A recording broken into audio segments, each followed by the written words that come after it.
Document आपका कुछ ना कुछ उसमें एरर है, नाम की कोई एरर है, मान लीजिए किसी बच्चे की नाम की एरर है। जैसे मैं अपना एक्सपीरियंस शेयर करती हूँ इसमें, मेरे साथ में क्या था कि मेरा जो RACIT था उसमें मेरे फादर के नाम में स्पेलिंग के अंदर एक लेटर का, सिर्फ एक सिंगल लेटर, मान लीजिए ई लेटर है तो ई लेटर का डिफरेंस आ रहा था। बाकी सारे डॉक्यूमेंट सही थे लेकिन फादर के नाम में ई लेटर का डिफरेंस आ रहा था। तो उसके लिए कुछ नहीं करना था, बाहर लोग बैठे हुए रहते हैं, आराम से आपसे 100-200 रुपए लेंगे, एफिडेविट बनाएंगे, शपथ पत्र आप बना के दे सकते हैं। मुझे पता भी नहीं था कि मेरे डॉक्यूमेंट में कुछ दिक्कत है, मुझे उन्होंने ही बताया, जो डीवी कर रहे थे उन्होंने ही मुझे बताया कि मैडम आपके नाम में ये गड़बड़ है। तुरंत मैं बाहर गई, बाहर से जाके मैंने अपना जो डॉक्यूमेंट है उसके लिए एफिडेविट बनवा दिया, हैंड टू हैंड आपको बना के दे देते हैं और आप दोबारा अंदर चले जाइए। तो डॉक्यूमेंट में एरर है उसको भी करेक्ट किया जा सकता है, इनकम्प्लीट है उसको भी बनाया जा सकता है। लेकिन अगर आपके फॉल्स डॉक्यूमेंट्स है, कैसे डॉक्यूमेंट्स है सर? फॉल्स डॉक्यूमेंट्स है, उनका कोई इलाज नहीं है, आज नहीं कल आप पकड़े जाओगे। अब बात करते हैं सर आपके एडमिट कार्ड वगैरह की। देखो वैसे तो चांसेस कम है कि आपके जो एडमिट कार्ड वगैरह है, जैसे ये एक मैसेज भी आ रहा था कि मैम एडमिट कार्ड हमारा खो गया है या ऐसा ऐसा कुछ, तो मैंने बोला बहुत कम चांसेस है कि आपसे आपका एडमिट कार्ड मांगा जाएगा सर, ठीक है। वहां पर जब आप डीवी करवाने जाओगे तो वहां से आपको चेक नहीं करेंगे, इतना कोई बहुत मांगने वाला फैसिलिटी नहीं है, जो भी मैंने डीवी करवाया उसमें नहीं मांगा गया है।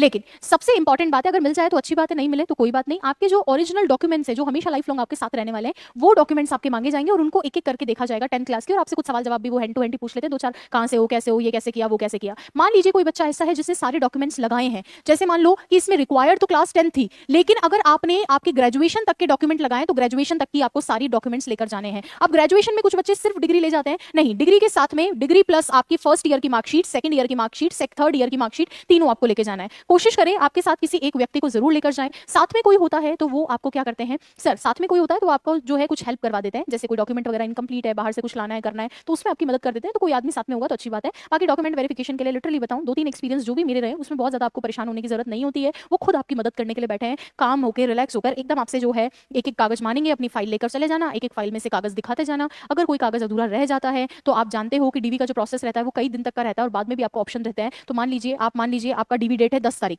आप उस दिन नहीं करवाते हो तो आपको आगे की एक रिजर्व डेट भी देते हैं, आपको रिजर्व डेट भी देते हैं सर, वो रिजर्व डेट पे आप जो है अपना डॉक्यूमेंट वेरिफिकेशन करवा सकते हैं। अगर सेम डे तक आपके कागज नहीं बने, अगर कागज इनकम्प्लीट है, आपको आगे तक की डेट मिल जाती है, वहां तक जो इसमें ओरिजिनल डॉक्यूमेंट्स माने गए बस उनको जरूर लेकर जाइएगा, पूरी फाइल अपनी संभाल करके, ठीक है। अब एक और डिग्री की जगह डिप्लोमा लिख दिया, इसका कोई सोल्यूशन नहीं। अगर आपने ये डिग्री की जगह डिप्लोमा लिख दिया है कोई इशू नहीं है, अगर आपने स्क्रूटनी के टाइम पे अगर ऐसा लिख दिया है कोई इशू नहीं है। वहां पर जाने के बाद इस तरह की जो ऑफलाइन में जब आप चले जाते हो तो इस तरह की त्रुटियों को जो है वहां पर जो सामने बैठे हैं उन्हीं के साथ में आप डिस्कस कर सकते हो, तो ऐसा कोई इशू नहीं आएगा। कई बार हो जाता है ऑफलाइन में, जब हम लोगों ने RPSC में करवाया था तो कई बार फॉर्म में, स्क्रूटनी फॉर्म में जो इशू आया था वहां खुद भी कुछ बच्चों को स्क्रूटनी फॉर्म भरने का मौका दिया गया था, तो ऐसा कोई दिक्कत नहीं, उनके साथ आप शेयर कर सकते हैं, ठीक है।